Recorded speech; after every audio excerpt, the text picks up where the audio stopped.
Today is Wednesday, February 24th. I'm Lindsay Howard.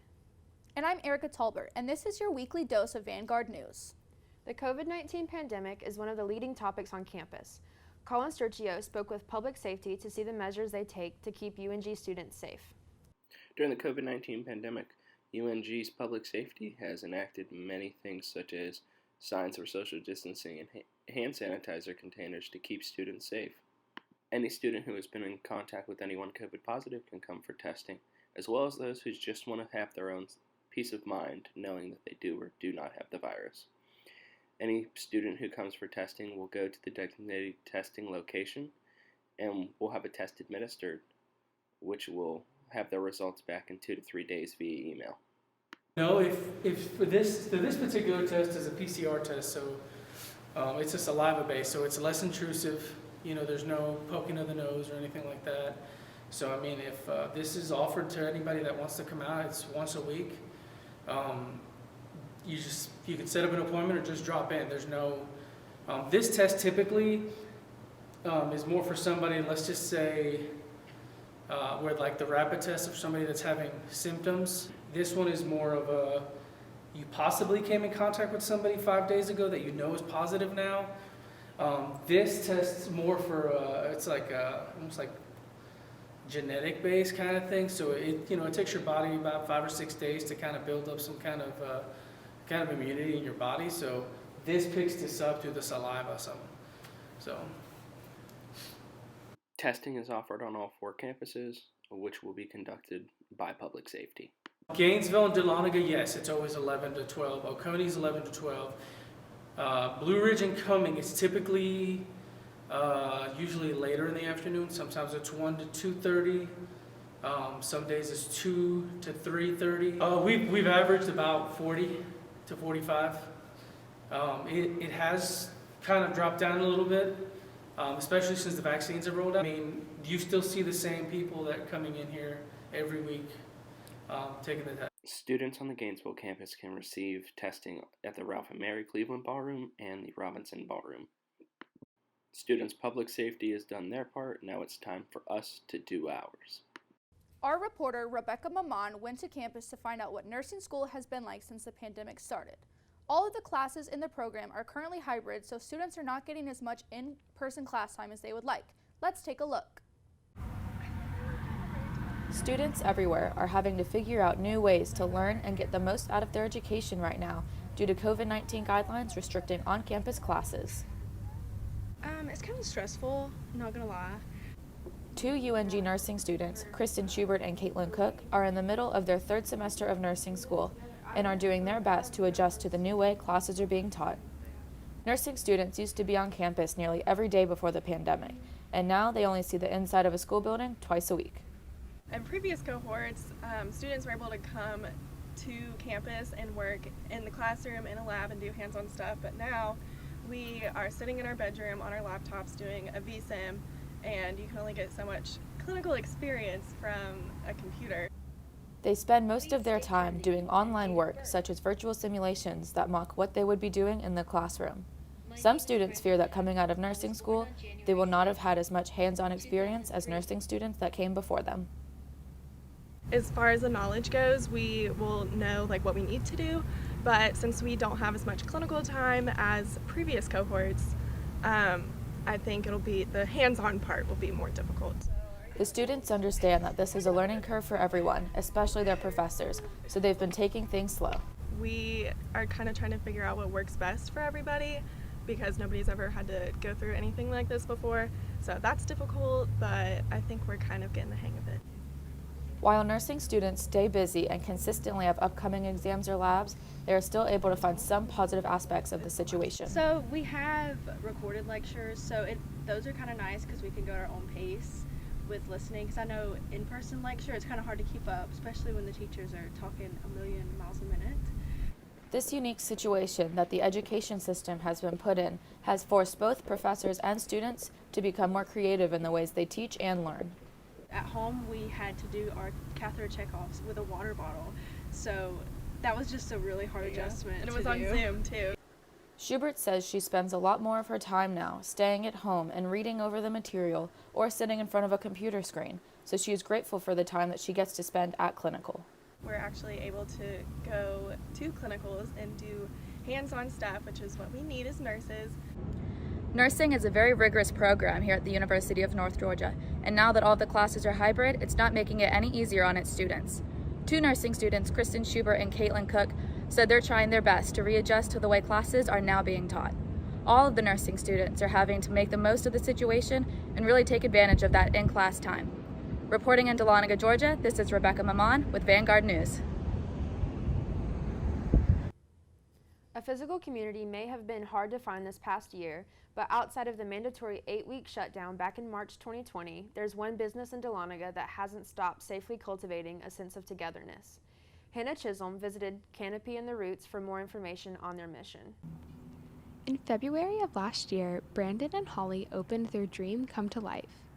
Canopy and the Roots may look like your average coffee shop at a glance, but once you're on its doorstep, you can see it's something more. With advertisements for coffee, yoga, live music, and other performances like spoken word, this place is a hub for community. And all of you may consider Canopy and the Roots as a coffee shop, but at the heart of what we do is events and live performance. That's poetry, spoken word, beatboxing, comedy acts. They were only able to keep the business open for 6 weeks, though, before they had to close for 8 weeks due to COVID-19 lockdowns. But they haven't let this slow them down. They've grown from doing only drip coffees to lattes, and they've continued to stay plugged into the community even in light of restrictions. We have people who want to meet here and do home churches. We have people who inquire about weddings here with the interesting backdrop we have. So how we go about that is just quite literally following the guidelines. One of the ways they're doing this safely is through art. Currently, they're displaying macrame made by a local high school student, allowing the student to sell their work and earn a commission. In the past, they've hosted several art shows for local college students. They're also giving performers a chance to get out in front of a live audience again, something that may not come back on a large scale for quite a while. Artists want to get back out and play. A lot of them do, and there's not a lot of that happening. So some states are completely shut down for live music. Georgia is not, and we're grateful for that because people will need to gather. We need to, and not necessarily physically embrace each other right now, but embrace being social because we are social creatures. So Canopy and the Roots is happy to be a place where people can still gather despite the pandemic, and we can do it responsibly. Above all, Brandon and Holly want this space to be one of bringing people together no matter the cause. So far, it's doing just that. People are coming to their shows, sometimes even selling them out. The upstairs coffee shop has become a place for students to meet and do homework or study together in a place that's shielded from the weather. Like COVID restrictions, there's just not a lot of spaces for study spaces on campus because even like the study rooms in the library, only one person can be in them at a time. With all this, it may sound like Canopy and the Roots has it all, but Brandon and Holly's vision isn't quite finished yet. So we do hope to expand the Roots space to grow even larger, and that would help us with social distancing. But in addition, we are nowhere near being done. We are just getting started. If you're looking for a short escape from everything going on nowadays, check out Canopy and the Roots, located right in downtown Dahlonega. From coffee, yoga, and then now frequently missed live music, there's always something going on there. So maybe check it out the next time you need to get out of your house and into your community. This is Hannah Chisholm with Vanguard News. Teachers can make a huge impact on lives of children, but what happens when a child makes a large impact on the teacher?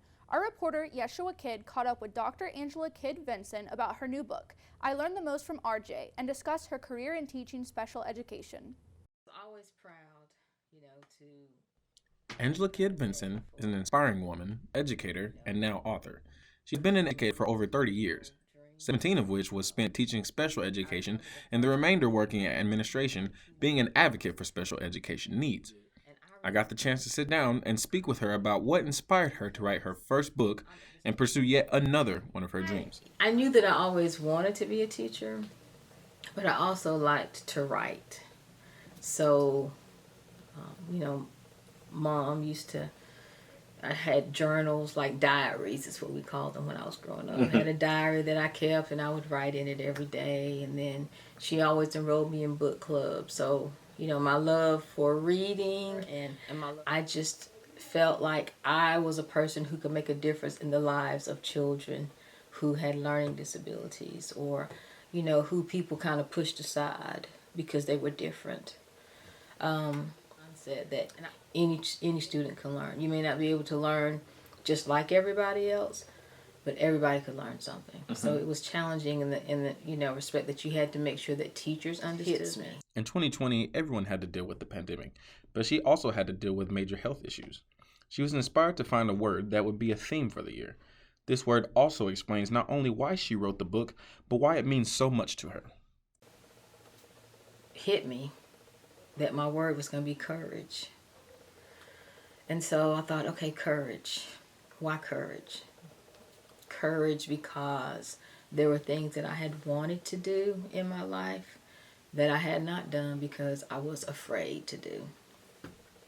And one of those things was to get a book published. But as it would turn out, I would need courage much more than just reaching back to get my book published. You know, I needed courage to get through this major health issue that I, you know, was facing unexpectedly. Courage to get through the pandemic with this major health issue. It's scary. So, yes, it absolutely was scary. But, you know, courage and faith is really what got me through. Children be excited about, or, you know, what can I say? And then I thought about my first year at, you know, the school where I retired from. I had a student in my class. When that student came into my class on the first day, I was pretty scared because I had never taught a student who was a quadriplegic or who was in a wheelchair. As a special educator, all the students I had dealt with in the past had been students who were, you know, slow learners. You know, they were able to clothe themselves, feed themselves. You know, they were self-sufficient for the most part. This was the first student that I had ever encountered where I was going to have to do much more than I had ever done in the past. And so while I was afraid and scared and not knowing what I was going to do, what I learned from RJ is that many of us walk around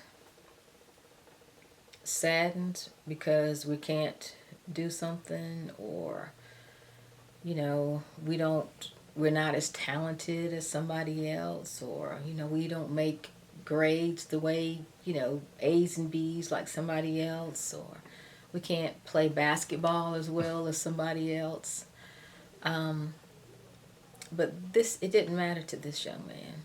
He always had a smile on his face. Every day when he rolled into that classroom, he was smiling. And he taught me that no matter what you're going through, you still have something to be grateful for. That's what I learned from him. You know, teaching is such a great profession. But as much as I hope that my students learned from me, I can tell you that I learned just as much or more from them. They taught. I Learned the Most from RJ by Annie Mae is available at Amazon, Barnes & Noble, and NatascaBooks.com. I'm Meshwa Kidd of Vanguard News. It's officially cookie season, but finding your local Girl Scout is a bit more difficult this year. In many areas, cookies are only being sold online. Our reporter, Erica, met with a local troop to find out more information. I'm here at a local Kroger, and usually January through March you'd be able to find local Girl Scouts out front selling their cookies. But this year that is not the case due to new regulations in place because of the pandemic. I met up with a local troop to talk to one of their leaders and some of their members about how they're handling the changes. The cookie season this year is a whole lot different compared to last year, just in terms of COVID, like handing off cookies. We're not allowed to handle cash anymore. So this year the main part is that we aren't doing cookie booths for our council, which it depends on where you go. In Greater Atlanta, even though we have introduced a new cookie this year, the prices are still $4 a box. I've been doing Girl Scout since I was a daisy. I'm now a brownie, and I'm about to turn into a junior this year. When we first started cookie booths, I was really quiet and I wouldn't talk to many people about cookies, but then after we got to do them for a while, I started talking to more people and helping with sales. Yeah, I liked it. It was really, really fun, and I got to sell more cookies a lot easier than now, because, now it's online, a lot harder, because people aren't coming up saying, hey, I want to buy some. You have limits. You can't, you can't go door to door. You can only call people, and you can talk to, not strangers that usually come up to booths. It's, harder because you'll have to, tell your friends and family to, spread out that you're a Girl Scout, and you have to tell them to order cookies, and usually only friends and family will be able to buy them. Our troop is very different in that our moms are very tight-knit, we're very close, and the girls have been together. Some of these girls have been together for years. I know my oldest started Girl Scouts in 2nd grade, and she's now in 6th grade, and she's in there with girls that have been there even longer together. So they have that relationship already, but with not being able to see them twice a month, that still has made a big change in their relationship. I think it's very different. It's more complicated than it was when we got to go to meetings and see each other physically. I think it's harder because if you don't understand something, you can't raise your hand and just ask them. You have to full on either, go onto Zoom and ask them for help or email them. I can't really talk to lots of them. I can only talk to one of them from texting and FaceTiming, and I don't get to communicate with them except for our virtual meetings on Zoom. I don't get to talk to them as much as I used to. When we were in person, we got to actually go and unmute instead of on Zoom you have to mute and stuff, and then in person you can just talk to your friends out in little groups instead of having to stay muted or turn off your video and stuff. As far as rewards go, the rewards are there to incentivize the girls to do a lot more sales, and every single year it's the same tier. You get your first reward at about 86 boxes, and the rewards have not changed, even though we know that the girls are not going to sell as much this year because of the pandemic. My girls make most of their box sales through booths, so this year we know that we're not going to do as much. On average, we've done about 300, 400 boxes per girl, and this year we are probably going to do about 150 just because we aren't able to do the booths. We're not going to get the rewards, which is a little disappointing for us. Well, you can't get cookies in the traditional fashion. These girls are so hard at work trying to sell their cookies. This has been Erica Talbert with the Vanguard News. You can now have a burrito pizza and a Cali burrito at Cholitos Grill, located at 2988 Gillsville Highway, beside Piggly Wiggly. Cholitos Grill is only the 3rd restaurant located in the predominantly Latino hub of Gillsville Highway. The takeout-only restaurant was opened by the Aaliyah sisters, both East Hall High School graduates. They said they wanted to keep the restaurant in the neighborhood they grew up in and are celebrating their first month of business today. All of the menu options are their own unique recipes. They take your typical burrito and stuff it with fries or hot Cheetos, along with your choice of meat, rice, beans, lettuce, onion, tomato, and salsa. Locals will not have to drive 20 minutes into town for a quick burger and fries. They can simply call in their order and they'll have it ready in half the time. Stillfire Brewing is a local brewery in Swanee, Georgia. It's been open for a little over a year and already has several award-winning beers on tap. The fan favorite, Orange Diva, a blood orange wit beer, won the bronze medal at the 2020 Great American Beer Festival. Their fully stocked menu is made up of over 20 beers and seltzers that are all made in-house. The venue often has food trucks, live music, and trivia throughout the week. The dog-friendly atmosphere has outdoor seating and a to-go option for the homebody beer lovers who still want to enjoy an award-winning brew at home. Have you ever wanted to become a professional wrestler? Vanguard reporter Colin Sturchio headed up to Cornelia to find out what it takes. Have you or anybody you know wanted to become a professional wrestler? Well, I have great news for you. There's a school right up the road in Cornelia, Georgia, run by Azriel Greenway. My school actually has legitimacy behind it, where AJ Styles is the one that actually trained me, along with Rick Michaels, who trained AJ Styles. Let's see, we used to be the developmental for the Pirate Plant for WCW. WWE comes down about every other week and scouts our shows and everything else, so we actually have proof behind the pudding. If you're worried about prices, Azriel gives the prices for both beginners and veterans once they start training consistently. Let's see, it all varies where you do have a graduation time, but let's say when you first come in the door, you have to pay a $50 trial fee, at least in this school. And on top of that, you have to pay a $40 trial session. So altogether, your first day is going to cost you about $90, which ain't a lot, but it's a lot to some people and everything. After that, it's $40 a session or $180 a month, just like any MMA school or anything else. Age is not an issue for those who want to learn to wrestle. Just ask current trainee Nick.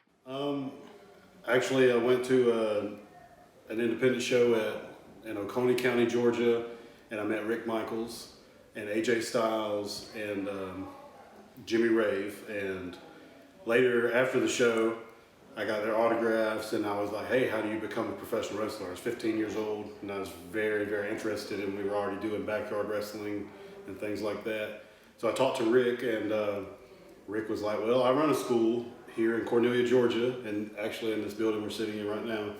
And I mean, that was it. I showed up the next week with my mom, and we filled out some paperwork. She signed off to say it was okay, and me and my best friend from high school just started from there. Anyone who goes to train to wrestle thinks they know exactly what to do from the start, but take it from the experts. You don't. A tip for somebody to get into the business would be a lot of research, because this day and age there's a lot of schools, but there ain't too many good ones. Make sure that you really want to do this, because there's a lot of people who say they want to, but their actions kind of don't back it up. I tell new wrestlers that you don't have to be as addicted to this as I am, but the reality is if this is not an addiction, you'll never be any good at it. So make sure your heart is in as close to what one could consider the right place as plausible, and repetition is key. My biggest advice would be to study and slow down. You know, like I think the old wrestling saying we talked about earlier tonight, actually, while you were taking photos and videos, was, you know, if you think you're going too slow, slow down.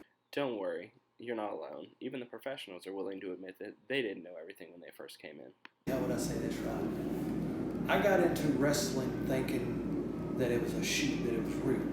So when I got here, I asked AJ, what do I do with my contacts when somebody gouges my eyes or something like that, because I want to, hit them and everything else. He looked at me and goes, you need to calm your roll a little bit. It's a work, kid. And I was like, I don't know what a work means. And then he got into the details and showed me from there. You know, like I was seeing the moves on TV and watching WCW and WWE or WWF at the time, and like we're doing that stuff on the trampoline, but you really didn't think of the psychology standpoint, why you do this move here and you save the big move for later. Why not just come out and do the big move right now and get everybody excited? But, you know, if you can build them up with the entrances of the bad guy and the good guy, the heel and baby face, and then you settle into the match and you kind of bring them down. Then you hit a few big moves for the good guy and it gets the crowd excited. Then the bad guy takes over. Then you kind of bring them back down. Then there's a big, what they call a comeback. Brings the crowd right back up. And then right after that, you go into the finish, and either the bad guy's going to win or the good guy's going to win. But either way, the people, that psychology and that thinking, you know, as you move along the match, the moves get bigger, and then, so everybody's on the edge of the seat by the time you get to the end. I'm not sure if I can say that there was anything that I understated the importance of, but over time, I guess the biggest thing I learned is over time is to really connect with the audience the people have to buy in to believing that you are the person you are purported to be. If you are interested in becoming a professional wrestler, contact Astro Greenway. Training is on Mondays and Thursdays from 7 to 9 p.m. at the Landmark Arena in Cornelia. In the fall of 2020, Atlanta reached 1,000 murals, but who keeps a record of the murals that come and go in the city? Art Rudick took upon himself to create a website dedicated to murals found in Atlanta after a 32-year career with the Coca-Cola Company. The retired engineer decided to fill in his extra time with a new hobby. Need to have a comprehensive resource for finding street art in Atlanta, and clearly nobody's doing it, so maybe I could give it a try. I'd never done a website before, so I just kind of learned as I went along, and I started the Atlanta Street Art Map website purely as a hobby, and by the way, it still is purely a hobby. The inspiration arose after Rudick and his wife went on a self-guided walking tour trip in New York that he described as eye-opening. And that's the thing about street art, it literally changes by the day, and if you don't stay up with it, you've kind of missed the boat. So there I was trying to find street art here in Atlanta, and there was no good resource for where to find it. After 3 months of spending 4 to 8 hours a day, Rudick created the Atlanta Street Art Map, a website that now boasts well over 1,000 murals, offers artist information, and self-guided tours. The website went live in November of 2017 with roughly 200 murals and also includes an archive of art no longer found in the city. That's another thing I realized, that nobody is keeping track of all the artwork that's gone. So I have an archive of all the murals. Whenever a mural gets painted over, the building gets demolished, I take the mural off the map and move it to the archive. When Rudick realized Atlanta was going over the 1,000 mural work, he reached out to representatives of several mural sponsoring organizations to brainstorm a way to celebrate. But then COVID hit, so Rudick and his team had to move from an active type of celebration to a more informational campaign type of celebration.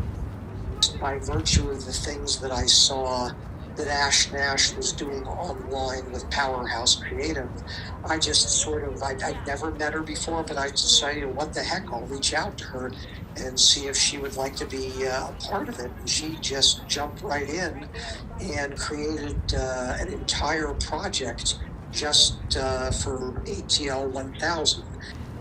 Titled The Goddess Glow Project, Rudick explained it is a mural mixtape with 4 tracks, and the 4 tracks are 4 different murals in 4 different locations around the cities, each done by a female African American artist. He expressed this to be one of the keystones of the ATL 1000 celebration.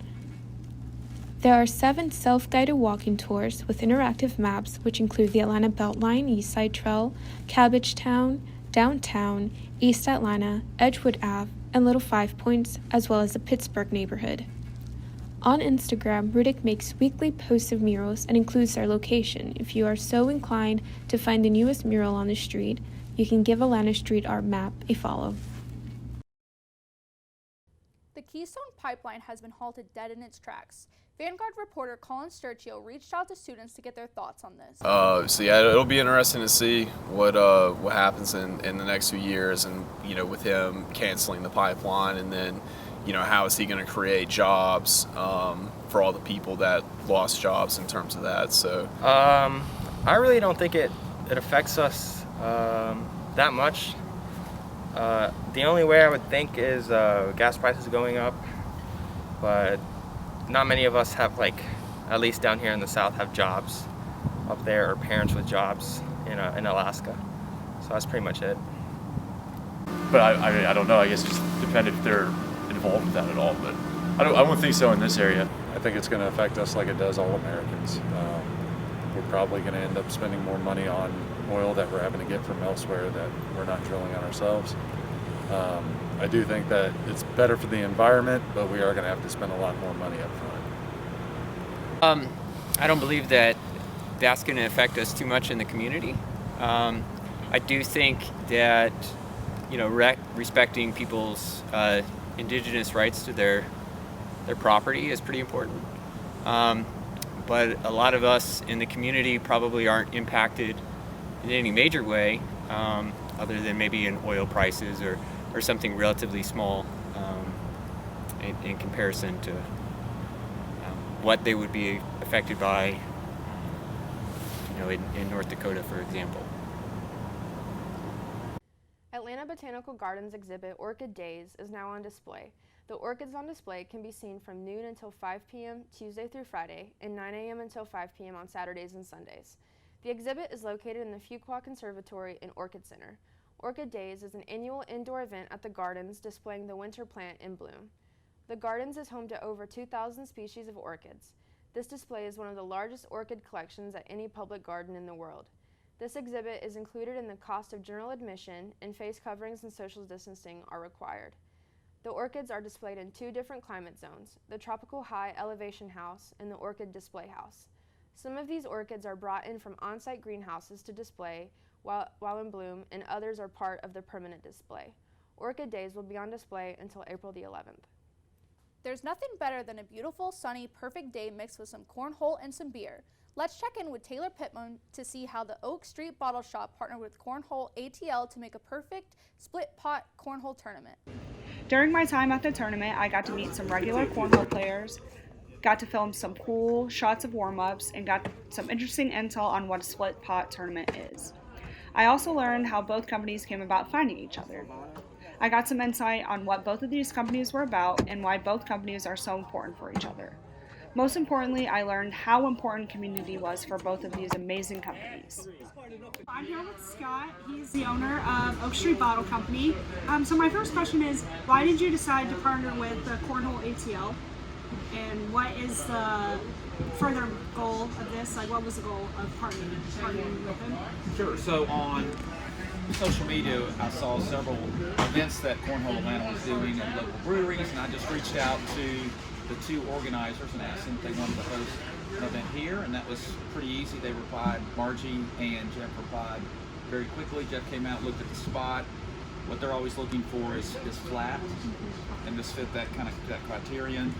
We sell beer and wine here on premise, so it was just a good match. Okay, so with this, what is your long-term goal for this and vision after this? So anytime that we have a relationship with a community partner, which is really important to us, community partners, it's good for Cornhole ATL, it's good for us, and most of the participants today have never been here before. There's probably a handful that have been here as maybe regular customers, and they just know we're doing a tournament with Cornhole Atlanta. So to have 30 or 40 people that have never been here before, it's just great for us. We'll encourage all of them to follow us on Instagram, and as you know, the more people that we're able to touch via social media, that's better for what we're doing. So is social media like a really big thing for you guys? Like, has it grown your social media standpoint since you first started your Oak Street Bottle Shop? Social media is just about everything in today's world, especially for facilities like ours where we're trying to get people to come in. Right? So today we have live music after Cornhole. So the more people that are here, the better. The more people that follow us, when they show up for our venue, our concerts, or our festivals, and of course for us, since we're on premise selling beer and wine, then that means more sales for us. But as soon as that gets going, I'll announce games. But before that, I'll go over the rules. I'm sure most of y'all probably played this before. It's just like league play pretty much, except it's not going to be best of 3. You're going to play 1 game. If you lose, you're not out. It's a double elimination tournament. There's 7 sets of boards. They're numbered on the ground, starting with 1 here, 1, 2, 3, 4, 5, 6, and then 7's over here. Just like league, there's no bust rule. You have to play around 21 or anything like that. It's just first to 21 win. Alright, I'm here with Dustin from Cornhole ATL. My first question for you is, what's your mission with the Cornhole ATL tournaments? Really we're just trying to get the community together, get everybody to have fun, and kind of just grow the game of cornhole. Is community a really big part of the Cornhole ATL? It is. A lot of these guys travel around to a bunch of our events and create friendships. That's jump in these leagues in different communities and travel all over the place. What is the split pot, and does it go to a charity, or is it just divided by the two winners? So what a split pot is so entry for this will be $20. Okay. And so $10 of that pot goes towards the winner's winnings. Okay. And the other $10 goes towards covering our fees and like paying for the board rentals and all things like that. We do the way we give back to the community is we do T-shirts for our leagues, okay. And the players have the options of not taking a T-shirt, and instead of giving them a T-shirt, they take that money and give it to local nonprofits. Oh, that's awesome. Hey guys, my name is Taylor Pittman, and I'm here in Roswell, Georgia at the Oak Street Bottle Shop for the Cornhole ATL tournament. Tune in next week to the UNG Vanguard. Thanks for joining us for Vanguard News. We'll see you next week.